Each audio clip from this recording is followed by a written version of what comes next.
Hi, this is Thierry Samlal from PMML. Today I'm presenting to you the market statistics for multifamily in the province of Quebec for the month of August 2024.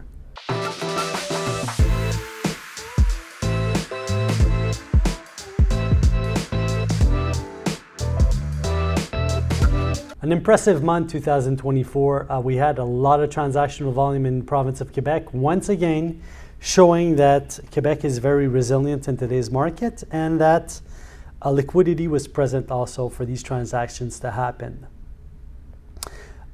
So here we go. Let's start off right away with concrete assets. Concrete assets, as you know, are very popular these days for different reasons.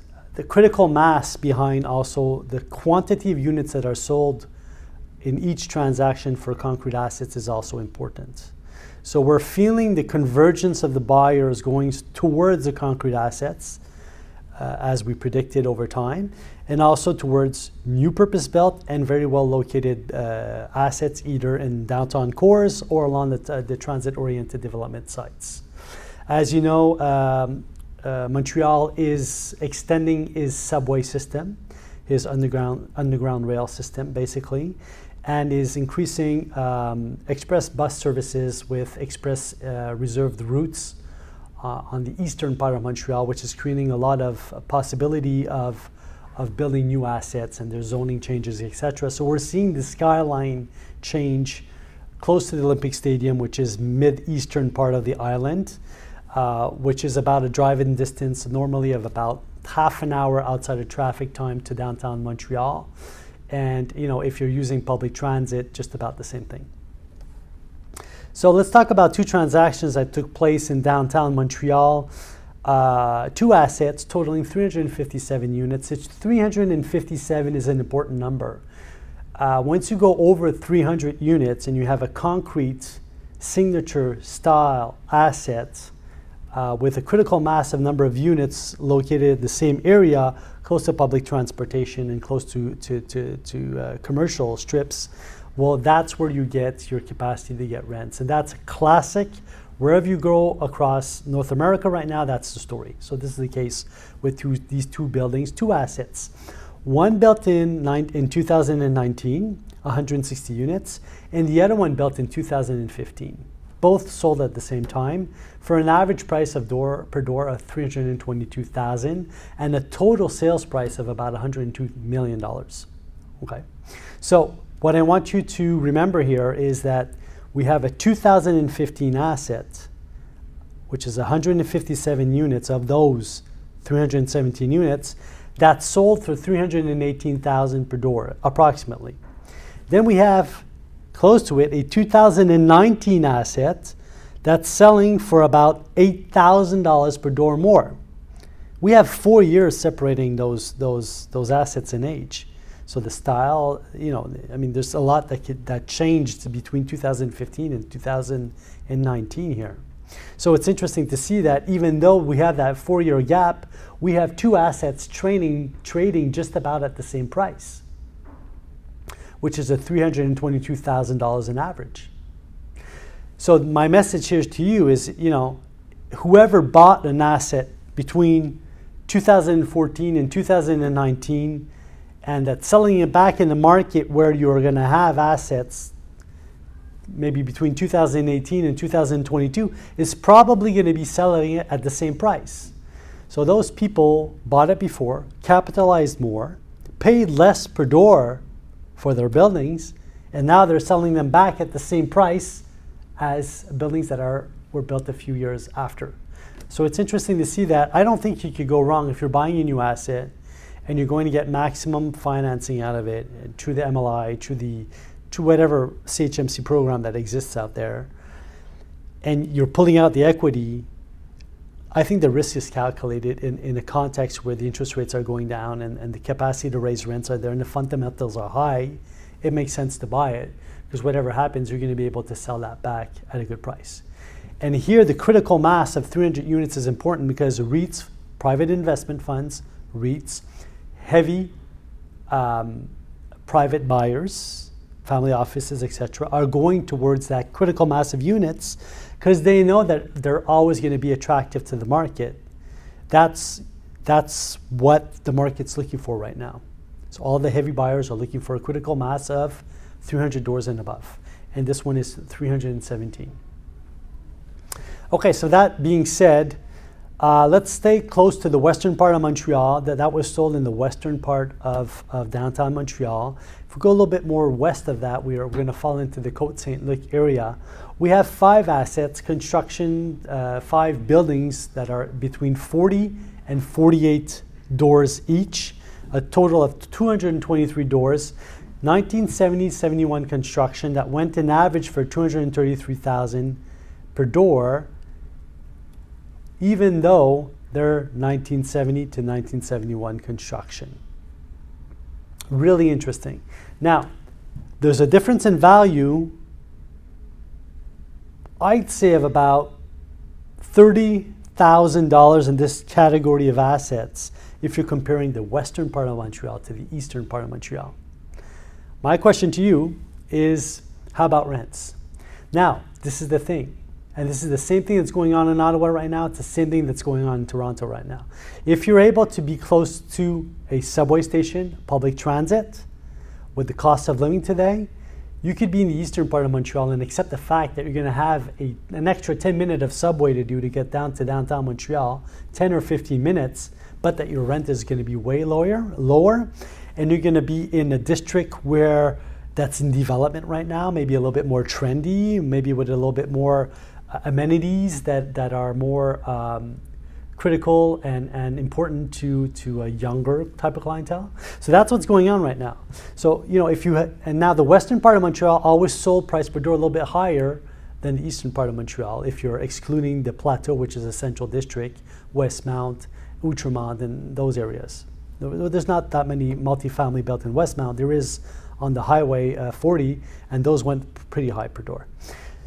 So that right there, we have 2 transactions totaling almost, you know, 154 million right there, and that's only 2 transactions. And I'm only giving you my top, you know, about 10-ish buildings being sold. So if we're not looking at the whole transactional volume that took place, these transactions were locked in probably 6 months before. Really interesting to look at. Let's go into a Todd-oriented development site. Let's go to Mascouche, which is in the eastern part of Montreal, off the island.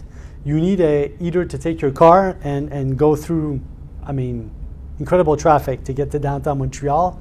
Either your transit around 11 o'clock and you're sure you don't have traffic, or you conveniently take the train, which is almost at the foothold of this building here, located on Sicard Street in Mascouche.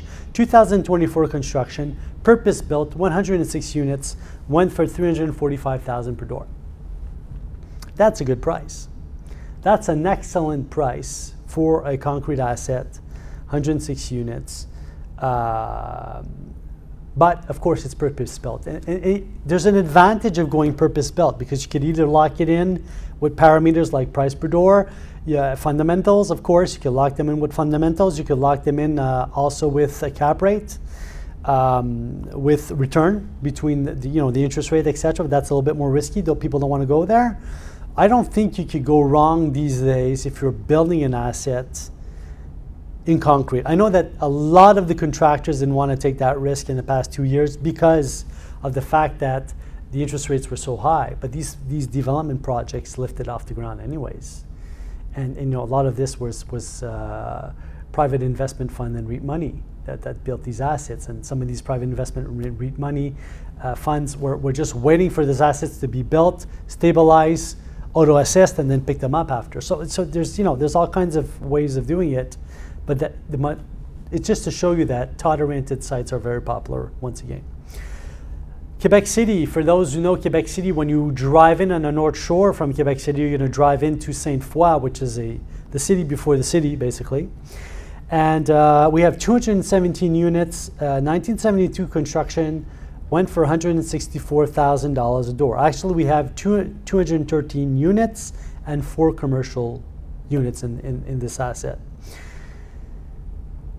That's a pretty good price, but that's more or less standard for Quebec. And what I want to show you here is that for the past 3 years, major portfolios have been selling in the city of Quebec, in the capital National Capital Region of Quebec, not Ottawa, of the Quebec. So that's what's going on right now.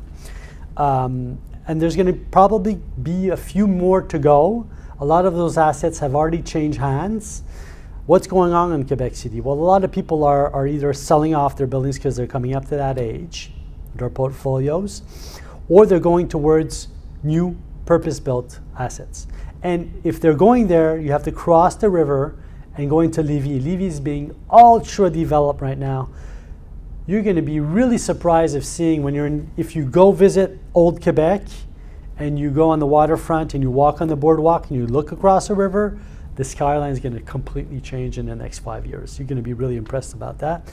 And it's natural because you have that great view. You have that proximity to a beautiful downtown Quebec, which has that European cachet to it. You have the river, you have amenity, you have services, you have capacity to go across the bridge, go take a hike up north and do some golfing and do some skiing in a short matter of time. So that makes Sainte Foy really attractive because there's a lot of territory there. There's a lot of, it's an old city, but that's in redevelopment completely. So we could just, erase everything and just start off a new map and just redraw. And that's what's going on in Sainte Foy. A little bit the same thing that happened in Gatineau. Let's stay on the island of Montreal, go in the western part of it once again, and I'm pointing over there because the western part of it is over there. That's why I'm pointing there. 95 units, 2009, I said it again, 2024. I did the French version before and I said the exact same mistake. Not 2024, 1924 construction, 95 units. Are you sitting down? Okay, 95 units in total, but we have 213 apartments and 4 commercial spots. And this one went for $263,100 per door. Pretty impressive. There's always been that excitement for the western part of Montreal. It's more an English district. There's a lot of larger assets that were historically built there that sold for higher prices, and there was higher rents at the time, but all that's changing now. So we're seeing, because of public transportation, the capacity of target-oriented sites to pick up some value also right now. So more or less, the differential between the western part, I think, is always going to be a little bit higher, but that is tapering off right now. Let's go to the West Island. As you know, we have a monorail system here. I'll call it a monorail, but we call it the REM, basically, which is outside of a ground transportation system on rails, basically working off electricity, a little bit like the tramway, but like on the rail system. We call it the REM, and the REM has been working to is now going to fall into operation in the western part of Montreal. Is going to permit people to transit from downtown Montreal or from Brossard across the river all the way down to the Pierre-Elliott Trudeau International Airport and beyond. And that is a major factor in Montreal is an island. Public transportation is right now a must because of the traffic issues that we have, like any major city would have, that is being developed. And that's why the REM makes so much sense. So everything that's in the West Island, Pointe-Claire, Dorval, Didio, is really worth it right now. We have 116 units here, 1971 construction, went for $172,400 per door. Really interesting. Let's stay closer to downtown Montreal, go towards Verdun. Verdun is very close to downtown Montreal, an older district, had some houses, had some apartments, had trouble picking up over time because it was not revitalized in first. The other districts in Montreal were, but now we're down to Verdun. And Verdun, what's interesting with Verdun is there's a lot of secondary commercial accesses, which are now becoming primary, because we have new coffee shops, new groceries, local amenities that are being installed, which are a little bit more trendy. So we have that trend vibe, and now it's the new happening spot where a lot of the younger clientele like to go because it's close to downtown Montreal. You have some green spaces, and you have the access to public transportation, and you have the trendiness to it. So and that's what's happening. So we have a building here that was sold on Riel Street, 36 units.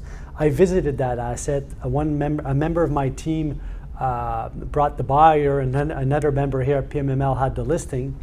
And a great transaction, 36 unit. The seller was really patient. The buyer was paid $228,800 a door, which is, you know, a substantial amount, but that's where the market's going. And there's still value add in that asset to pick up. What's interesting there is that we had a building that was close to the main street, but not on the main street, good orientation for the sunlight, and well maintained. And that made the whole difference with a small parking lot in the back. Congratulations to the brokers involved. Congratulations to the seller and the buyer.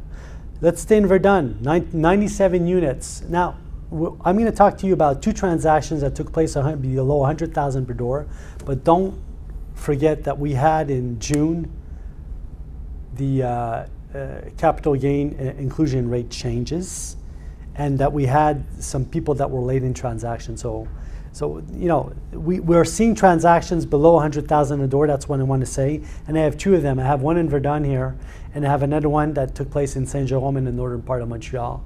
Those were below 100,000 per door, but we have many transactions which are not talked about here that were compiled, and that were basically the seller selling back to the seller through different companies, etc. Lastly, I want to talk to you about Gatineau. Gatineau, across from the Ottawa River, we have a transaction here of 26 units, 2022 construction that went for close to $305,000 per door, which is standard for that market. We saw transactions up to $335,000 per door. So it all depends. You know, this was closed in August, but it was probably signed on paper at the beginning of the year or at the end of 2023. So what I want to tell you about that is people that were on the market that bought in the last year existing debt, though that assumed mortgages that were in place and that picked up debt at 2 to 3% of interest were winners. Why? If they had the capital, they were able to buy loans that are still capitalizing very, very fast compared to loans that were put in place at the beginning of this year. So that's one thing. People that were active during the beginning of the year, at times where confidence was coming back in the market but was not quite there regarding the interest rates that were dropping, are winners. Why? Because if you were able to lock in a transaction on paper, indicating to the seller that you will crush his existing mortgage, asking the seller to pay the penalty or to pay the penalty yourself, and then put in place a new mortgage, those buyers were winners also, because today in the context towards where we're going, the interest rates are dropping. So it's all a question of being active. Sometimes you win, sometimes you lose. It's always a gamble on interest rates. But I think that in the context where we are now, with the massive demand for apartment units, people can't buy houses anymore. We have population coming in to the island of Montreal, transiting towards urban areas right now. We had, of course, transit-oriented sites are still very popular. Ski hill sites are very popular. Leisure activity sites are very popular. But once you go out of those territories, yes, you'll see new build properties, but people are still converging towards urban areas. So that being said, I'm always available to answer all of your questions. You could just send me an email or just call me up if you want, and my information is on the PMML website. Our opportunities for sale are on the PMML website also. If you haven't seen us yet, we were in the Canadian Apartment Conference in Toronto. We're going to the Ottawa Apartment Conference that's taking place in Ottawa tomorrow, at the moment that I'm talking to you, and which is not going to be your tomorrow, but basically which is tomorrow for me. We're going to be in Quebec City also, and follow us on social media. You'll see that we're giving conferences and participating in panels a little bit all over the province of Quebec and in Ontario, to give you intel and to give you the pulse of the market at all times. So I wish you best of luck in your real estate transactions, and I'll see you next month. Take care.